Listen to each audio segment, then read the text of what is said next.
Nima uchun kelin qaynonani qaynotani xizmatini qilish kerak deydi birov. Men unga aytaman, nima uchun qilmasligi kerak? Kelin 18 yil, 20 yil onasining uyida erkak bo'lib yashab keldi. Tayyor uy-joyga, boquvchiga uylarni qurdi, qaynota yangi uy o'zi kirmaydi, o'zi ichkisida turadi-da, kelinni kirgizib qo'yadi. Kelin uni bolalari bilan yashaydi-ku. Kelin agar xizmat qilmaydigan bo'lsa, eri bilan ikkalasi turmush qurgandan keyin ana ijaraga borib tursin-da, necha yilda quradi? Hovlili bo'ladi. Necha yilda hovlili bo'ladi, necha yilda uyli joyli bo'ladi, necha yilda mashinali bo'ladi.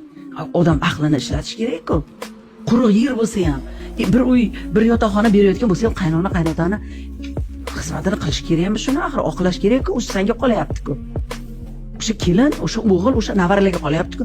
Bechora o'lib umri bo'yi mehnat qildik-ku masalan qaynona-qaynotalar. O'shaning uchun o'zbek kelinlari aylanib ketyapsizlar. Sizlar tayyorga boryapsizlar.